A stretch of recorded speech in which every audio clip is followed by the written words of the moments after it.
여러분 안녕하세요. 박선생입니다. 우리는 평소에 많은 생각을 하고 많은 감정에 휩싸입니다. 어떨 때는 깊은 생각에 잠기기도 하고 어떨 때는 감정이 막 올라와서 주체할 수 없을 때가 있습니다.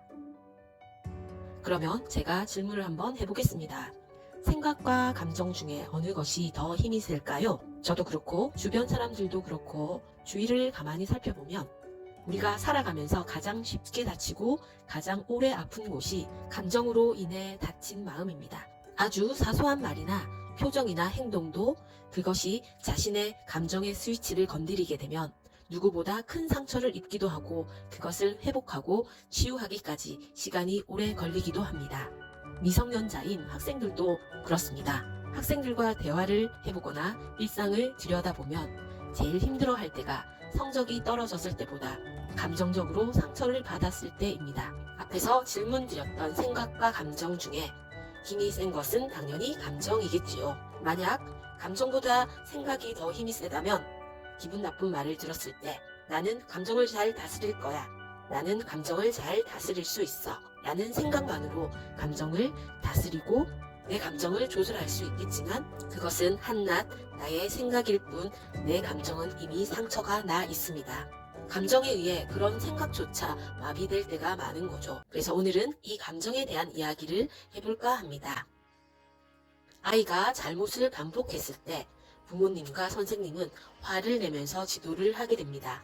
화를 내는 입장에서는 이유 있는 화, 공정한 화, 교육적인 화라고도 볼 수 있겠지만 아이 입장에서는 그 내용보다는 화를 내는 감정에 집중하게 되고 기분이 상합니다. 지도를 하는 어른의 입장에서는 잘못은 본인이 해놓고 오히려 자기 자신의 감정이 상한다고 하면 어이가 없습니다. 그러나 우리의 교육의 목표가 그 아이의 반복되는 잘못된 행동을 인식시키고 변화시키는 것이 목적이라면 어른들이 내는 이 화라는 감정은 아이의 변화와 성장에 전혀 도움이 되지 못한다는 것이 핵심입니다. 그러면 왜 감정은 내 뜻대로 되지 않을까요? 그 이유를 첫 번째, 내가 감정과 하나가 되었기 때문입니다. 일이 일어난 그 순간 내가 나의 감정과 일치되어 감정 그 자체가 되어버리고 감정을 조절하지 못하기 때문입니다. 두 번째로 자존감이 낮기 때문입니다. 감정들은 자존감과도 연결되어 있습니다. 감정에 쉽게 흔들리는 사람이나 소위 멘탈이 약한 사람은 대부분 자존감도 많이 떨어져 있을 확률이 높습니다. 그래서 감정에 쉽게 빠지거나 감정으로 상처를 덜 받기 위해서는 자존감을 높일 필요가 있습니다. 세 번째로 뇌 구조학적으로 이야기한다면 우리는 뇌를 골고루 쓰지 못하기 때문입니다. 우리의 뇌는 3층 구조로 되어 있습니다. 첫 번째로는 대뇌 피질로 보고, 듣고, 감각하고, 운동하고, 생각하는 바깥 부분의 피질 영역입니다. 흔히 심피질이라고도 부릅니다. 이는 최초의 영장류에서 중요성을 가지고 있고 인간의 두뇌에서 절정을 이룹니다. 심피질은 인간의 언어, 추상적인 생각, 상상, 의식의 개발을 담당하고 학습 능력과 관련이 있습니다. 두 번째는 뇌의 중간에 있는 영역으로 감정을 관장하는 변형계 구조들이 있습니다. 구피질이라고도 불립니다. 이는 기분으로 불쾌한 경험을 생산하고 행동을 추억으로 기록할 수 있습니다. 그래서 인간의 감정이라고 하는 것에 대한 책임이 있는 부분입니다. 변형계의 뇌의 기도는 해마, 편도체, 지상하부입니다. 변형계의 뇌는 감정과 기억에 대한 우리의 행동에 강한 영향력을 행사할 수 있고 종종 무의식적으로 만드는 가치 판단의 자리입니다. 세 번째로 가장 안쪽에 위치하고 생명을 관장하는 뇌의 줄기에 해당하는 부분으로 뇌관이 있습니다. 이 뇌관은 심박수, 호흡, 체온의 균형 등 인체의 중요한 기능을 제어합니다. 흔히 파충류의 뇌 영역이라고 합니다. 폴 맥린에 의하면 뇌가 형성될 때 호흡, 혈압, 심장 박동 등과 같은 생명 기능을 담당하는 뇌관이 먼저 만들어진 후 감정을 담당하는 변형계가 만들어지고 마지막으로 이성을 주관하는 대뇌피질이 만들어진다고 합니다.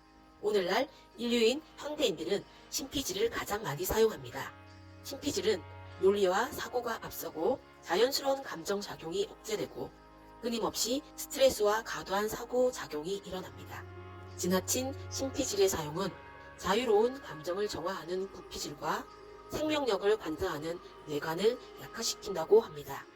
이처럼 어느 하나의 활성화는 다른 것들의 퇴보를 초래하여 결국 통합된 뇌의 기능이 아닌 편향된 기능을 강화시켜 부작용을 만드는 것입니다. 결국 뇌를 골고루 쓰고 골고루 발달시킬 때 균형 잡힌 뇌가 되고, 생각과 감정과 뇌가 하나 되는 것이 아니라 내 생각과 감정을 적절하게 사용할 수 있게 되는 것입니다. 구체적으로 말이죠.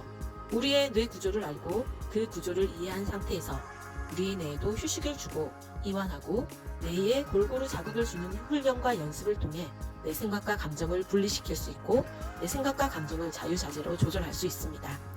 안타깝게도 우리는 지금까지 나의 감정을 조절하는 법을 배우지 못했습니다. 그냥 참아라고 들어왔고 이성적으로 생각해라. 이것은 별것 아니다. 라는 위로가 안 되는 위로를 받아왔습니다. 가정에서나 학교에서나 감정을 조절하는 방법을 가르쳐주고 오히려 그런 것들을 점검받을 수 있다면 얼마나 좋을까요? 세상이 훨씬 따뜻해지고 아름다워지겠죠? 다음 시간에는 나의 뇌를 골고루 사용할 수 있는 방법에 대한 실전편으로 뇌 이완하기, 뇌 호흡하기 등을 배우도록 하겠습니다. 그럼 다음 시간에 좋은 내용으로 다시 만나겠습니다. 지금까지 시청해주셔서 감사합니다.